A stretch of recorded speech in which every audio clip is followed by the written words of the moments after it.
lawyer ni onimra judge no na ye hwe die ntia ene omonia be wotokonu asem ho. They only know the judges. They don't know anything law.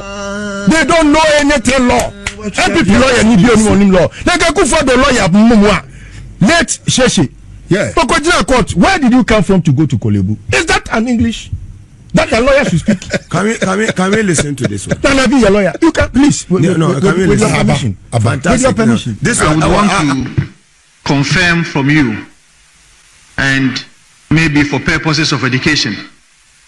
You indicated to us that the national security secured a search warrant.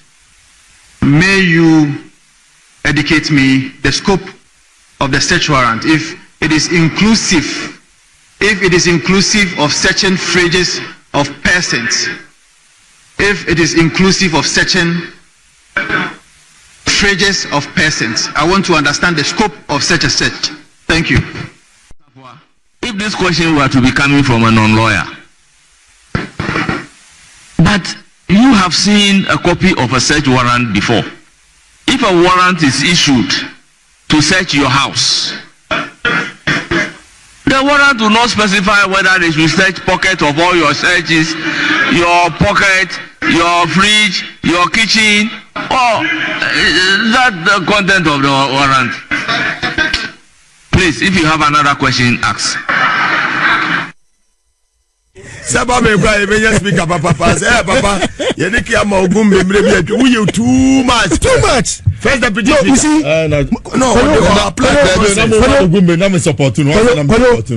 what see the reason why I always say this is because in the past now sebi say MPP much of an account based party and sesabi obi wo first degree kura na ebi a onru ba bia wa desua mu a odi tu ne ho papaapa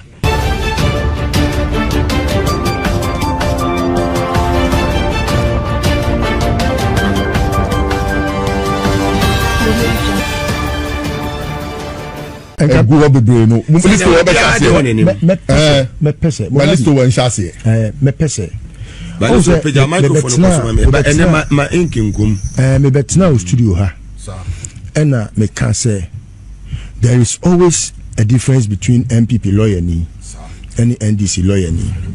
Now MPP lawyer ni no or you be a unim judge unimumra inti si yenko tua bribe on the judgment you betimi aye but say yenko kamra power court there wabon unim ama me tire mu ka say obi bia wo say o MPP ni e lawyer ni bia no either say what certificate no and now say a coin of fast or any certificate no nyamra no nim na adebisi na no ewo mrahye bedwam oh sa minua kuma a o ye tafo MP no Vincent Ekwa Assifuah that useless guy you see Mugabe but tafo pankro no akwenya don't forget say you are one of the people that made him yes I he used to come there now well, your lawyer ni say SI MP na mesre say o MCR for kombe boaen na yahwe de ntia sa bre na make say MPP lawyer ni onimra judge no na yahwe de ntia ene omonia be wotokonu asem ho. They only know the judges. They don't know anything law. They don't know anything law. MPP lawyer ni bi onim law. They can go for the lawyer mumwa. Let Sheshi. Yeah. Okojina court. Where did you come from to go to Kolebu? Is that an English? That a lawyer should speak. Can we listen to this one? Can I be a lawyer? You can please. Can we with listen? your permission. With your permission. This I would want to confirm from you, and maybe for purposes of education. You indicated to us that the national security secured a search warrant. May you educate me the scope of the search warrant, if it is inclusive of searching phrases of persons, if it is inclusive of searching phrases of persons. I want to understand the scope of such a search. Thank you. Your question is whether or not the search warrant includes searching what? But if if you are a lawyer, you've seen a search warrant before. Does the search warrant specify that you search the pocket or what? Mr. Speaker. I think this is unfair. Mr. Speaker, it's a direct question that is addressed to the minister. I want to understand the scope, the particular search warrant that he got. Is it inclusive of these certain fringes of persons? That is the question I'm asking. So you should just let me know that maybe if you just... That is why, you see, Honorable Assifuah, if this question were to be coming from a non-lawyer, but you have seen a copy of a search warrant before. If a warrant is issued to search your house, the warrant will not specify whether they should search pocket of all your searches, your pocket, your fridge, your kitchen, or that the content of the warrant. Please, if you have another question, ask. Saba me kwa even speaker papa say papa ye dey kia ma ogum memre bi atwa we you too much first deputy no, you see no ogum na me support no yeah what see the reason why I always say this is because in the past now sebi say MPP much of an account based party and sesabi obi wo first degree kura na ebi a onru ba bia wadesua mu a odi tu ne ho papa enti no ubeka ya kan ne so MPP NMD4 party meboa exactly na NDC for the mole look until I got closer to the NDC na minim say civis we bi e wo Ghana ha because there be America and I reference with the woman the professor. There is none like Professor Jena Nopokwajima in this country. There is nobody like her. Number one. Even in Africa, it's a difficulty to find her kind. In Africa, our vice president with 8 masters, 4 doctorates, there is none. Wow. And 8 master's degrees, 4 doctorates, a professor, first woman vice chancellor. There is none in this country. When he says there is none like her. Look. When you want to discuss lawyers in Ghana, the lawyers that have been called to bar are members of the Ghana Bar Association. You know? The best lawyers in Ghana, they are all NDC lawyers. Menka omo munim judge you. I go to Bible. Now they list Gary ni maku lawyer ni e Ghana. Now they wone apia kubi entokwano.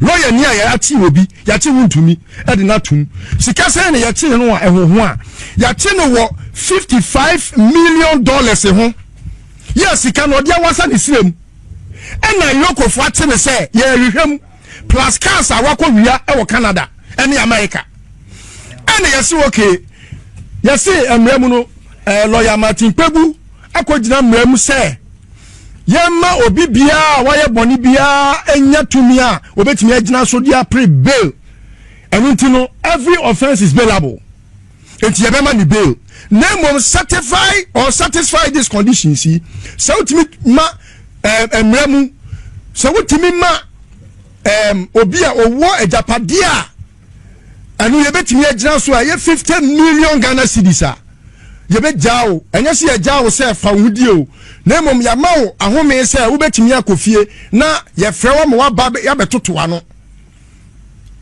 50 million Ghana cedis no se ene krampo at the prevailing rate se ye se dollar no $55 million no ye de ko eye Ghana sikamu a is over 550 million Ghana cedis.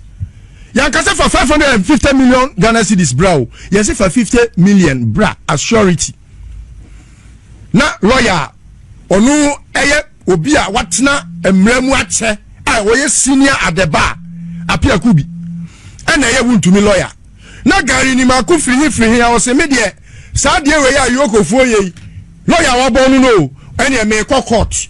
Me court akoye de ya me vary 50 million say omonte so manemra from sika ye kano without the consent of the client. Yes, client na ma to me no wakwa file because onim say onim judge bi ya judge ne so ye ebi a obetimi aboa omo no he say anya wu ne judge na wo judge a wo pe ene be di asem no eti wi asia no na affair also call withdraw because when tie pania no when tie pani nyansa and what they call yesa ehudu kasem no ewi ase wuntu wan dem wodamu efiada edamu memenda damu kwasiada edwoada ansa na nyankopon ye na adoma nadwo so lawyer abon how many years ni when ni yire aduane for how many days 5 days nice anti na man for me say when ni yire aduane for how many days 5 days thank you oh it is a make MPP lawyer ni abon a omunyina minyu otwe nyado o omunyina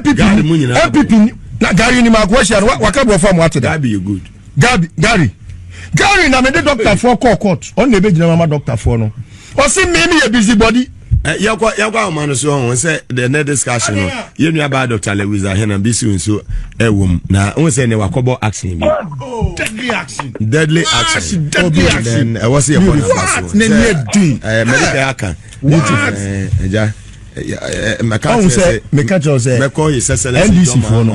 NDC for no they are not only beautiful yes they are intelligent and hard working and or Cuban do you think the MPP does MPP have her kind no MPP veterinary doctor she's unmatched on the other side but NDC for they are doing the service to themselves Dr. Lewis Ahena Besu National Women Organizer the ma NDC amanyoku na wa sign a year administrator the ma a year mineral development fund na appointment say sweetheart metacho nyankopon na dom no abro sototo adana ma me feel sir I like that. Na ene me hu say na woni eye police commander bi mo banta we ka we na we aka we I mean ubetimi a kire mu de sie ezali yo me de kiabema Ahiafor ni Ahiafor for one say idea friend galante idea ha your mining community illegal mine means galamsey because galamsey is garden illegal mine fantastic mineral development fund so no yes in so boni dia the former good na yetu no ewo at my men for ewo sa enkro na yetu sa good free so yan cost use and that redress the negative impact of mining on mining communities and the people of these areas. Na yensa enkreti enyuma ene president Mahama by no 15-12% alternative livelihood ne kwa kwatre se de be yeti ana e be komade no ye come more bibi e ya attract ye be training wo mo na ya sa export employment ye you ya that be ye na something na ye wo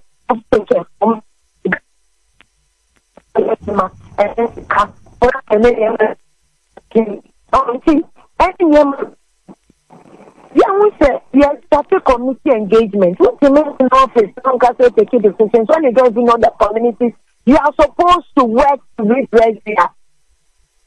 And see, they decide this they are started.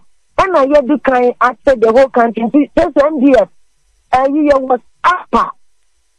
The simple is that the active galant take off to the big. If you want to say she has to for information, and not the beer, no, unless they were missing your data for last week. Hello.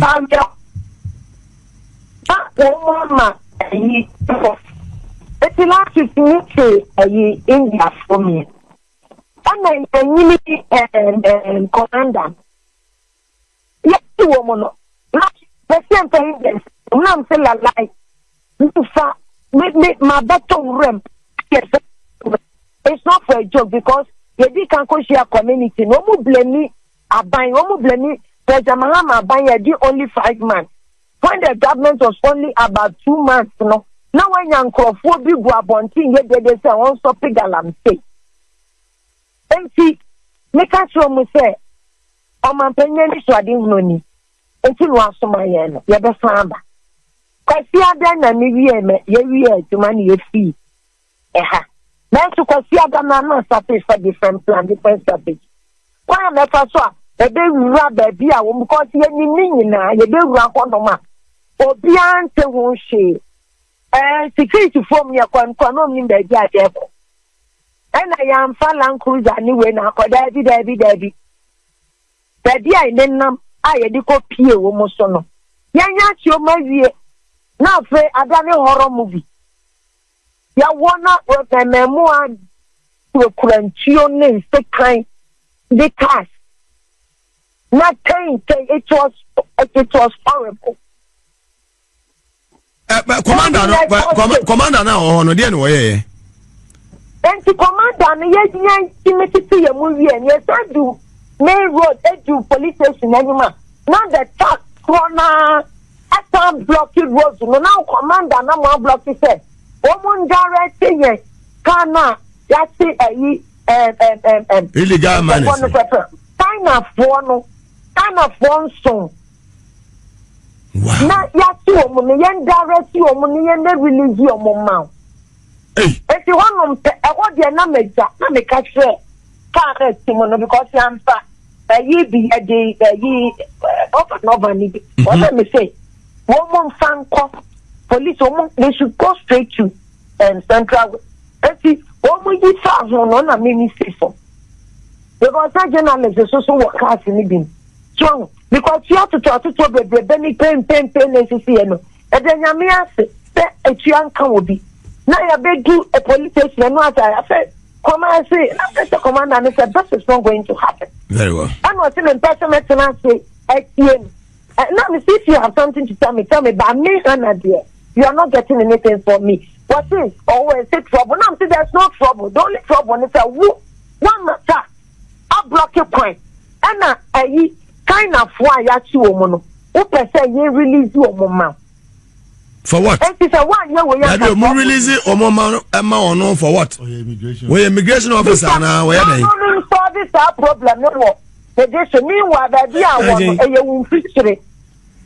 Maybe we have mining, maybe we have illegal mining. Commander, no, I my main country, yeah, 50 questions done. Me see in the mineral development fund, we live with them in the communities. That's what they don't know. Good. Police in Iba, moving from side to side.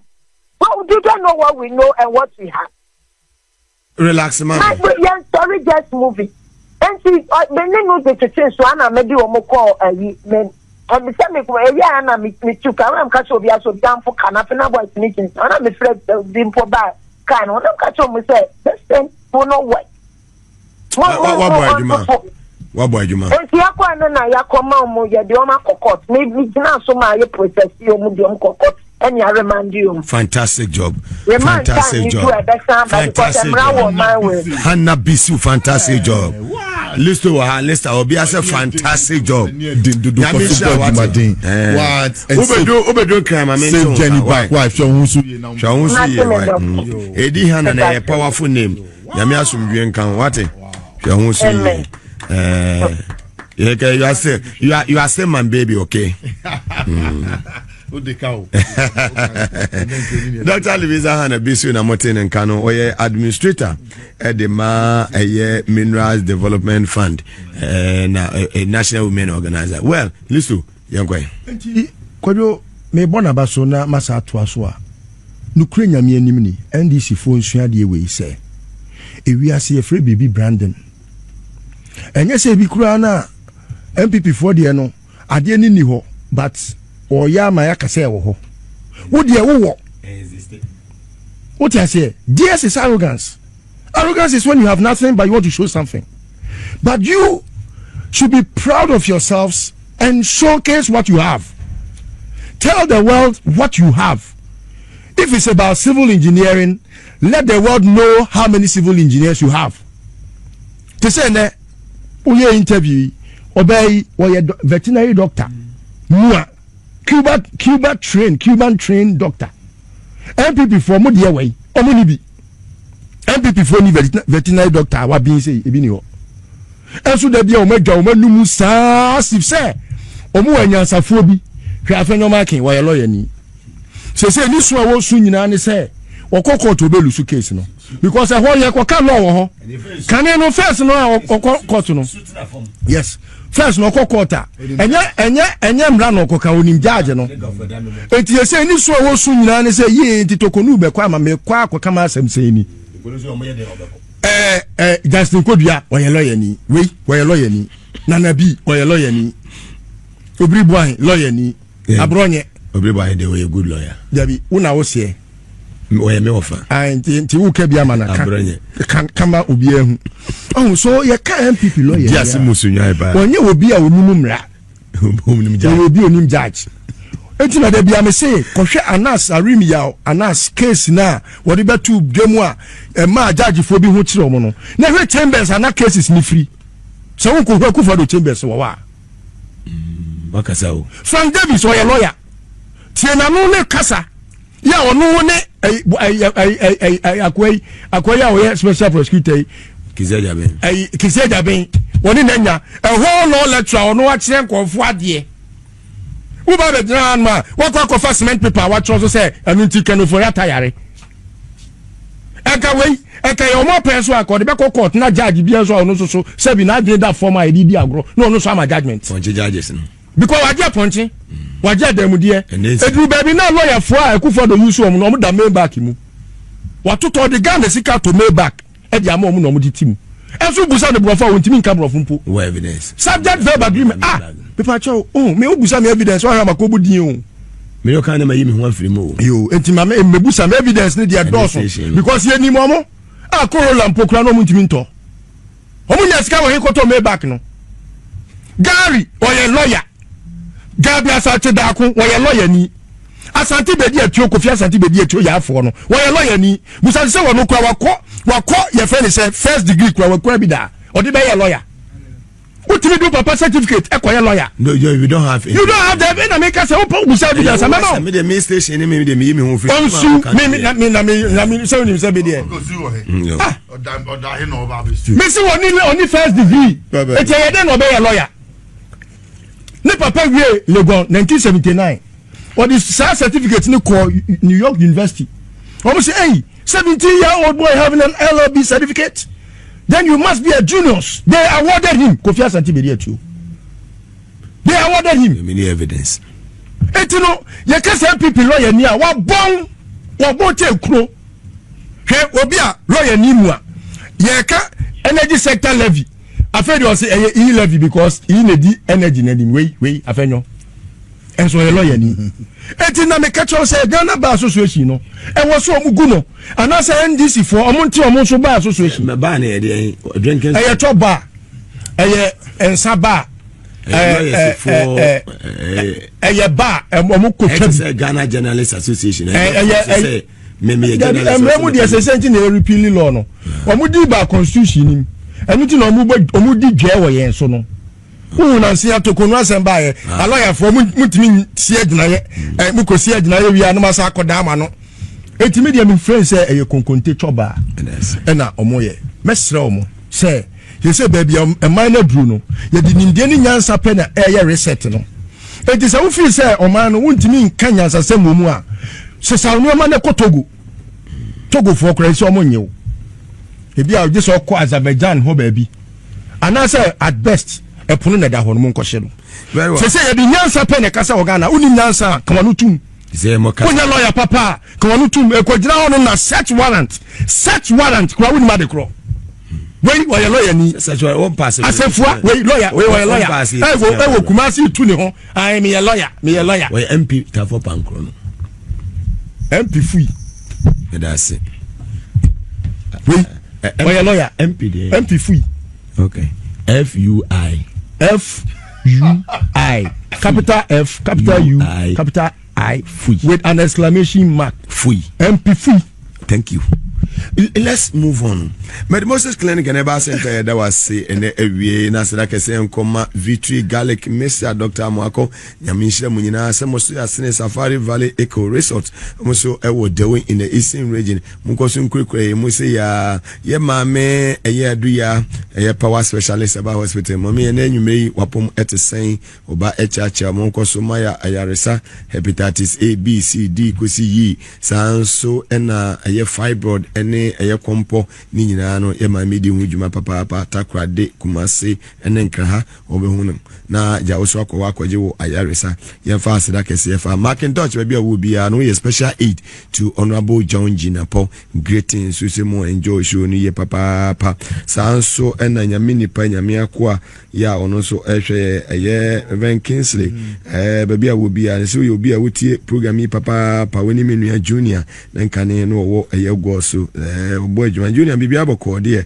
na eye Reverend Kingsley nyame shira wo sanso na me papa so football too nyame shira Jesus an wo fe munyina nyame enka mo prophet na jegeze bi se bibia boko ene wo ye 5th June so no see June born fantastic prophet na jegeze se wuti ene happy birthday to you me just say bibia boko mansa musanso enjoy show no ewo eye London ye chacha munyina ho no wo ye post ne frɛ wo sugar wo so enjoy show ne papa wo se mugabe nkofo mienu de wo ba mo fa fire service mo fa fire tande amesi wo cause on some mo kan anu o hye ne enjoy show ne papa DSP they say ACP capacity man, happy birthday in advance.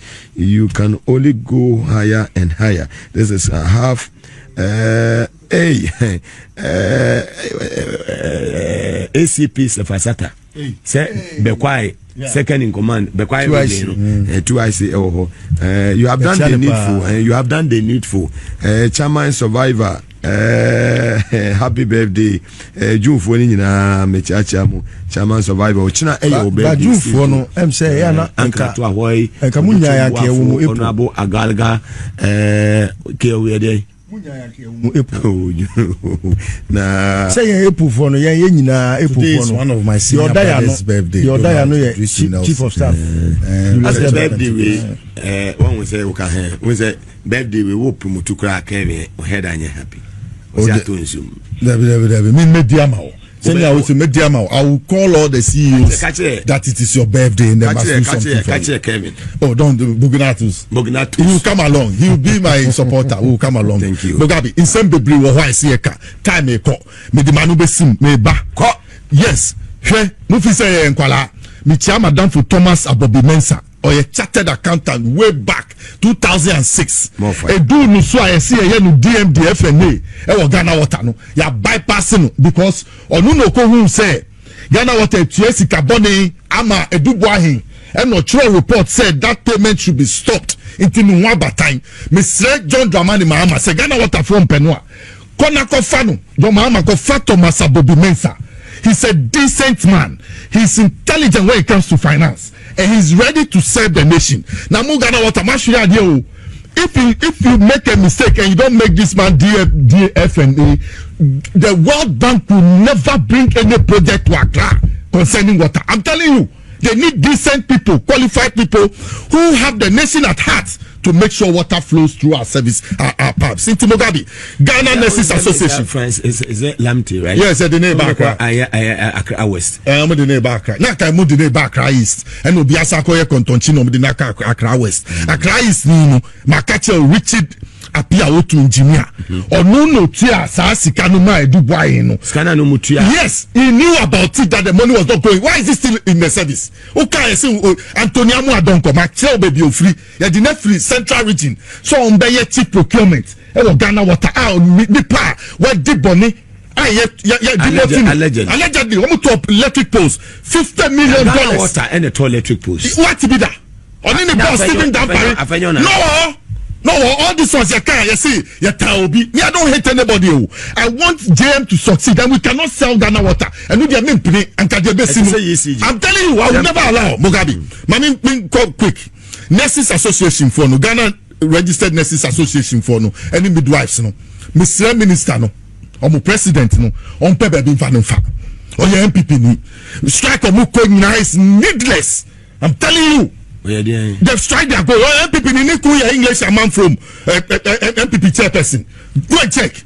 The Ghana nurses, registered nurses and midwives association. Mamino, MPP need English a man from.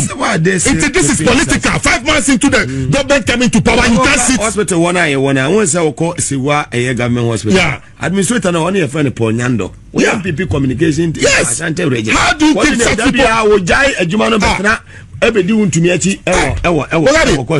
do you keep these people there? How do you keep people there? So I'm wondering, striking is needless. But yes, someone says political. When I saw it, I said, hey, they have hanged themselves. I'll go back to Akando and name all the MPP nurses I know in Ghana from Rich Hospital to our government hospital. I'll give him the names so that he has the benefit of bringing the right people to come and serve Mother Ghana. Ahiafor deserves better. Ahiafor deserves. Yes, they rejected it. They said they won't go. They said they won't go on strike. They want to serve their people. Mugabe, they are working. Yes. Now, who are from your market? What sorry say won't bring me and Beji? Once the new engine will be able to swoop. So won't I'll see export price. But do we need them? That's what I'm saying. That export price won't take them. At the end, no answer the price in the Bebano. You better one city new their share because city new is performing well against the dollar. Fantastic. So it will not come out and affect our pockets. But in the pricing, it will see X-Pump no be. You understand? You have government subsidy, all those ones. I think I wrote them here.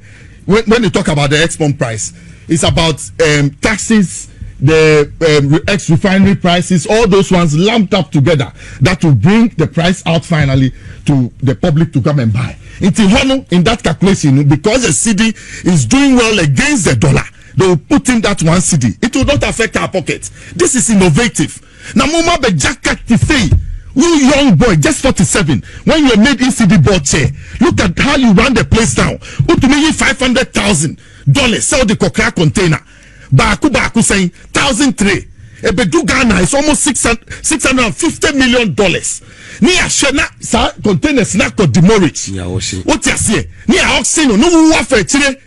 Akoto no wa de minting company. Who be friend who sikani. She come bo energy sector. Who should come and pay? Mo be say mo di dumso e be say ye kon na mo tumi ka say dumso. Alisa. Yes. Ma inkiri nkomu mame. And I mean now say so such a guy onu so okọ demonstration. He must come, let me explain to him. This is not now on wakọ demonstration na on notify police for. Sir, it is in our constitution. Yes, and I mean, Mugabe, Makobi. The other time I was watching the parliamentarians break the law, going to Yoko without police permission. Me call demonstration February 15, 2012 without police permission. Yachi me, N1 so. Yachi me, not Professor Mills. Yes, not Professor Mills. Power. Papa Kwesindun warned me that if you have to go on a demonstration, you need police permission. He warned me. I didn't listen. So I went. I was arrested. Biatinga, Honam Kwanso, I'm in the yard. Rose Biatinga, yes. Mr. Papa, say, Asama Uka, TV Nusu, radio Nusu, I'm telling and Papa. Nagana, and Kano Crack, and Onupona, so the IGP and so Kofi. Mugabe, it's not enough after your marking. On for mining no moon. Already, no, listen. This guy, you see, his criminal intentions in politics are too manifesting for everywhere he goes. He went to Ghana Water Company. He went to destroy the place. He gave himself contracts. All the contracts he gave to himself. It is there. Board chairman, checkbook, Shenemotum, Nordinam. Haulage contracts for all the chemicals going to all the 90 water stations. Now, Kaka need to know a sign check, you know. But you have evidence. I'm telling you, I'm giving you facts. Mugabe, me, I don't lie. I don't hate him. I have nothing up against him. I know you meet him. Oh, please, you could not be we're in the same university. Yes, we have different ambitions. Going to the university, I did a course, Intellectuals and National Development, and I learned that you cannot go to school at the expense of your state. Now, if we school bow, this time in Babe ball mining pool, and I'm sorry, I'm saying the politics. I will step all those people, all those young criminally minded politicians who want to get an opportunity to get into politics and then use the opportunity to acquiesce wealth, steal it and make it their own and call them rich over us in this same town. Today is 5th June. Yes, It's 5th June. It's exactly 46 years ago when people sat in the Burma Hall to decide who were going to face the firing squad. What did they do? I ask every time. We're in June. What did they do? You see the rainfall yesterday? It was a warning to all politicians, including Ahiafor. We have 30-something years of a democracy. We have never come for a house cleaning against any politician in this 34 years of a democracy. So we expect young men like him to behave well so that we don't lose what we have now. You understand? Yes, you gather water, bought here. So the Okoye Red Fund, bought here. ECG, bought here. Look at what you did. Is that what a champion did? Is that what you two did? I'm asking, they were killed on 16 June 1979. Those two were shot first. Today, people drive by Teshi. Yeah, the month of June. People drive by Teshi. They see the firing range, but they cannot tell their children the history. Especially those politicians who have stolen from us, who live around Sakumon and Co. They drive past the place. Tell your children the history so that people will not come and destroy this country. Look, ECG is an essential services. I'm telling you. Why is it under national security? Okay, if Accra goes dark, somebody cannot steal the power that we are all enjoying now. When I say steal the power, you don't understand what I mean. Yes, somebody can use the cover of darkness to steal the democracy from us. So we need light everywhere we are. We need light for education. We need light for our industry. We need light for domestic and industrial use all over. So electricity is an essential commodity. So if you get a chance as a young boy, young lawyer, to go there and be board chairman, what you should bring to the place is transformation so that your name will last forever. Having to read books like Lee Kuan Yew, how he was able to transform a whole nation. Why? Go to the road fund. Look at the state of our roads. They were telling us they had done 12,000 kilometers. All the money is to Ahiafor and Wun to me. Yes, we have to find the money from them. Look, I'm telling you, you Ahiafor, this is not the e-levy. This is the energy sector levy. It is different, even from your Esla. Esla no kwamasa de akosia wa. Emi Ahiafor mum faria de. Esla no kwamasa seno.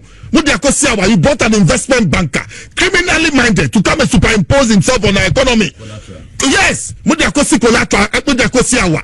Look at even Kelly Gajepo when he came to ECG, a mess of himself. Intermediate.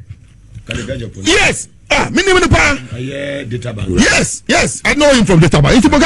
It pains me. Say, Abangwe being innovative and look at where they have put the tax. The one city I told you in the X pump into because the city is doing well, so they will put it to cap up the city's performance. So you will see it. He's worried about it because he's a theoretician when it comes to economics. He does not know what he doesn't know. At once Ahiafor is forcing to make the economy work. You have people like Ahiafor, like I always repeat. They are sitting somewhere trying to mark and observe that is this guy doing well. And then you have the Otale man, Baumia, also trying to see Otale. Because he's always shaking his head like a lizard. Like an agama lizard. Okay. Agama lizard. Always shaking his head. Right. Me know you are no Kobwe. Otale. Yes. Mugabe. So Mugabe, they cannot fool us. Look at the debts they left. $3.7 million. One and go to $3.7 million. Billion. Yeah. $1 billion. Who should go and pay? And you call IMF and APC. 3 and a cow my jar 2 years ago. Yes. And before no. Yes. The useless ones. Yes. Energy sector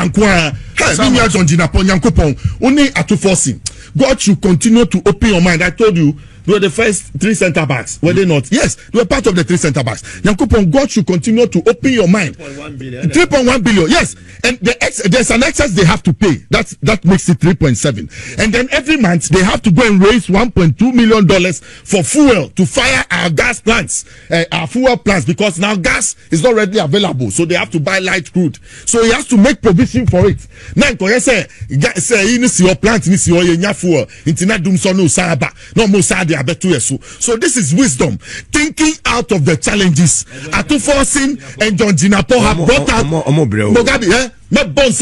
They'll fix it. Yeah, This is on its way to fix it. Yes, they will pay the debt by because they're going to raise 5.7 billion Ghana cedis, and it will cater for the debt. Fantastic. And then we'll be able to get the 1.2 to make sure we fire the plants in order that we get electricity. Move on. We have seen that there's an idea to collapse the ECG under the MPP. They've tried it several times. Wow, they believe in privatization. Yen bubu nu nien ton, ye ton so yen ton no basa basa. Na yen to me fan ye bibia bium. Na ya be ton. Yes, look at what they did to the national airline. Look at how they sold it. To recover it, Charlie, it is too hard. So sa no mutie. And today we are going to get another yes, the new national airline will come. So it pains me. I would not sit here and say that I'm happy with what Afenyo is doing with I mean, because you had a chance to be there. You were part of the problem. In 1979, when the coup struck, do you know Rawlings's a slogan across the whole country? You are either part of the problem or part of the solution. You are Afenyo, tell us. Are you not part of the ECG problem today? Afenyo marking, Futu Afenyo marking, winning by for Munkacha Muempinu, Mumbisano. Is it not part of the energy sector debt that has been left? Sika 490 million within 3 months, unaccounted for as board chairman. And I unkwana unim sikadi. Missy we sit down with Krobi so you throw Ponkoni Church. Go and see what they are. Ponkoni Church. Ponko. Ni Church. Such an idiot. Ni Church. Fantastic. Well, sit down, go and see the estate he has put up there. He calls himself a rich man. I wonder which region is that? It's a central region. He has bought land for 99 years. The Papa. Mogabi. So you look. This guy.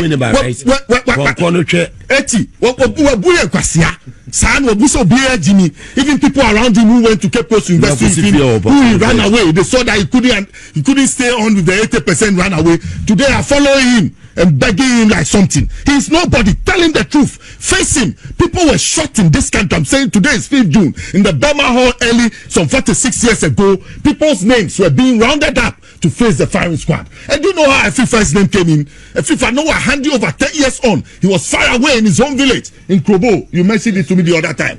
How did he come in? Major General Joshua Hamidu. I'm saying it here. Major General Joshua Hamidu. He was the one who sent for Ahiafor. Your day of reckoning will come, all of you. On my way, it was soon. To me, the real money sika. And find out the Nansan Baye Kokoti in Tire so. Now, today, the Obey and not the Ope. Usika Wanya, if we are to go inside. Look, Yoko, what are they doing? They should go to his doorstep. And Avenue? Yes, why? All the mess.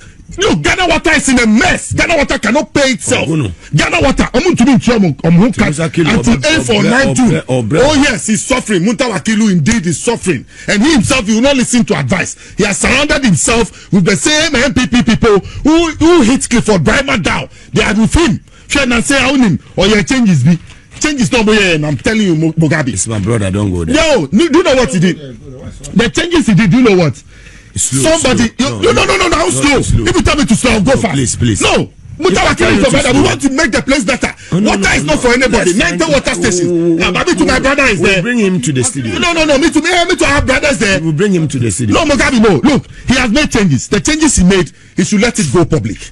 I'm asking him, how did he bring Antoniamu Adonko from the central region, central region, to the head office to come and be in charge of materials, when that same person was involved with Stephen Dampari to buy electric poles of $50 million worth for Ghana Water? You know the money has not been paid.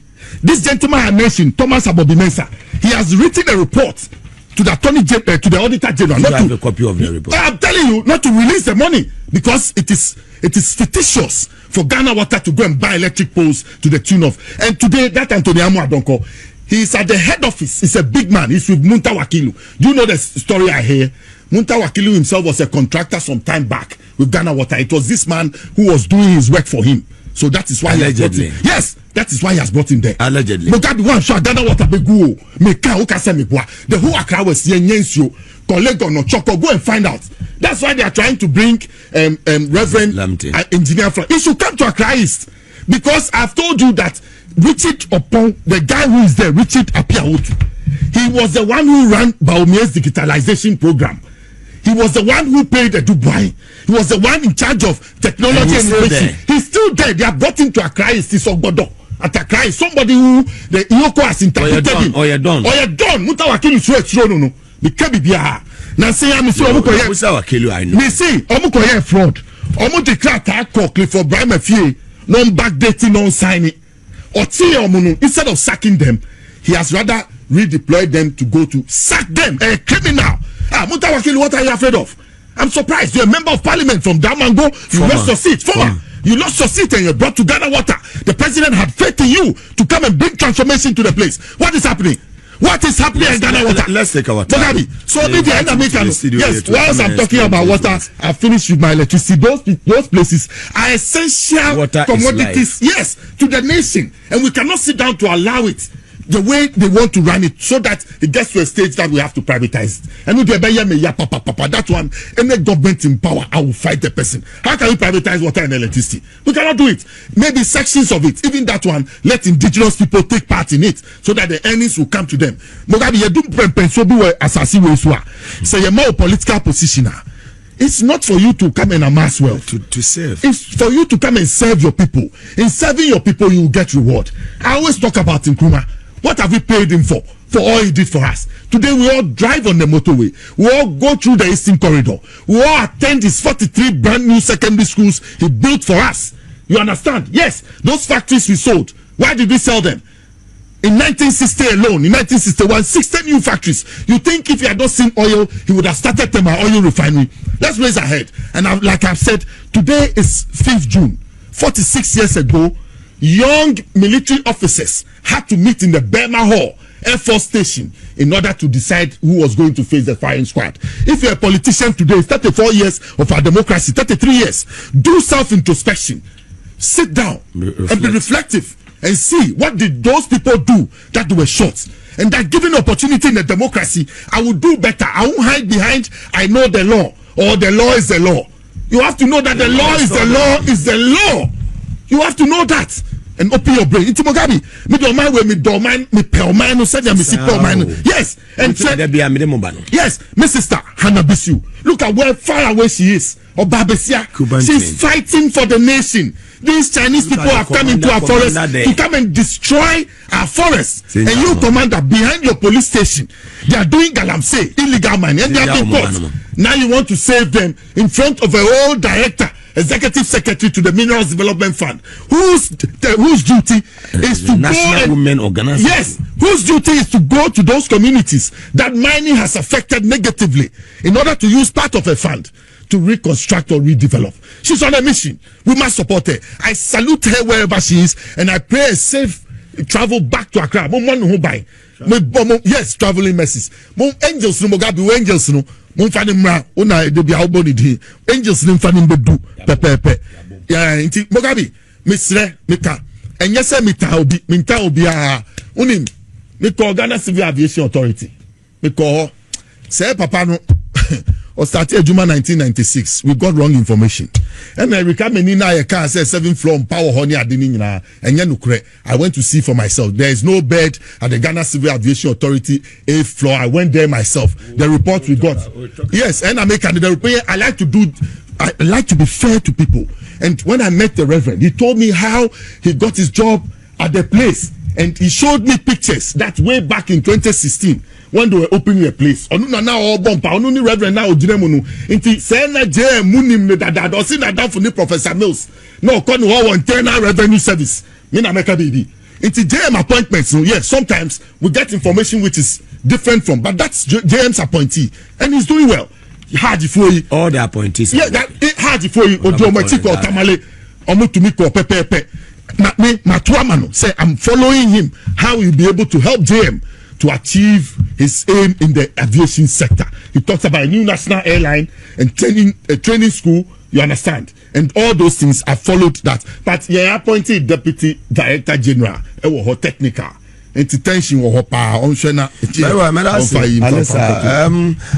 About Nunuma Pawasima, Adriana and Korea TVS was at Napawa 97.9 FM. Yamia Duma, Aja, Upe Bibia to Butumna Pebia Dashi, Udu Tibe, Ebeto. Adom Air Service and General Construction. Once I say Ewo, Ayedudua, ya or more air tonton, and Sassino, Utia cash. A year 50,000. ɛna ontimi ntua cash no mo pese e ma payment plan so a 60,000 na wotwetwa ne kakra wo de ewie na nyame ya adom a adwada edi animi kina ye fiada kina ye holiday ikodi we ni ba adom ye survey and general construction no the asasene ne de ani petitru pa kese wo man mu Mugabe su media de ho adanse ho ne say ade a problem ho de ba menye ho dede nti mo amopensa ase ododowa nsasene bi so wa denta ene ne mpatemo mo kama ntomo yem yakopon eya adoma Mugabe ifidwa de kono me ba bibi mu bibia kama yeden e de amaye na hwefo ene ye na etiefo customer be miensa liso wo bibi kakra o de beka ho na at least I free bay na me aduma next week may call National Lotteries Authority KGL sa contract no illegal. Now I will read section 4 of the your friend is saying Lotteries Act no Act 722 no section 4 or say a person or an entity other than the authority shall not operate any form of lottery. Mugabe, KGL makes not less than 10 million a day. 10 million Ghana cedis a day constantly. Ghana gets nothing. Yes, no. That contract that was signed by the board and Samia Wuku giving NLA's duties to KGL no. What is the new state capture. What is no, you see, I just give them some benefit of the doubt sometimes so because let's move there. We will.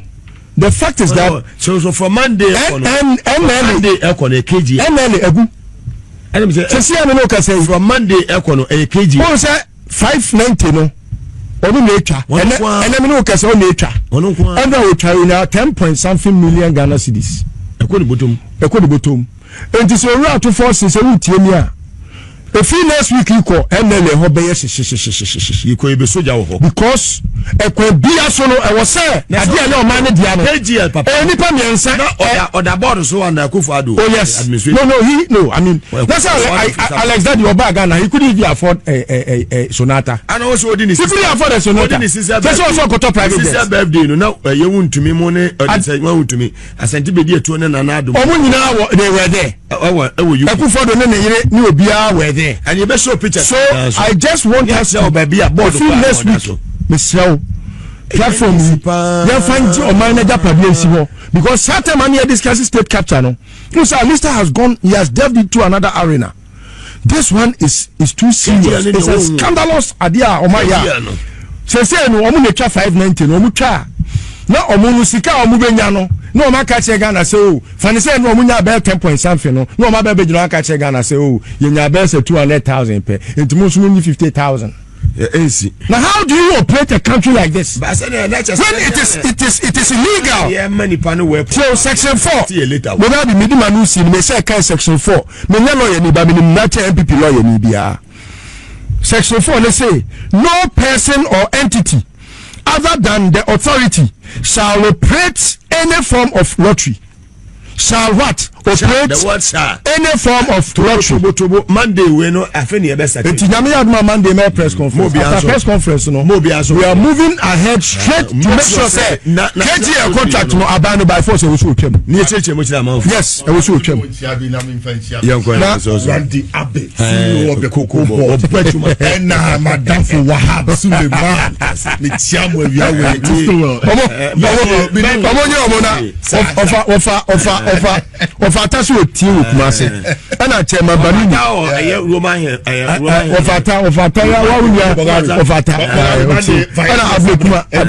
break myself I tell my banini and a phone on the YouTube but Miss Richard Randy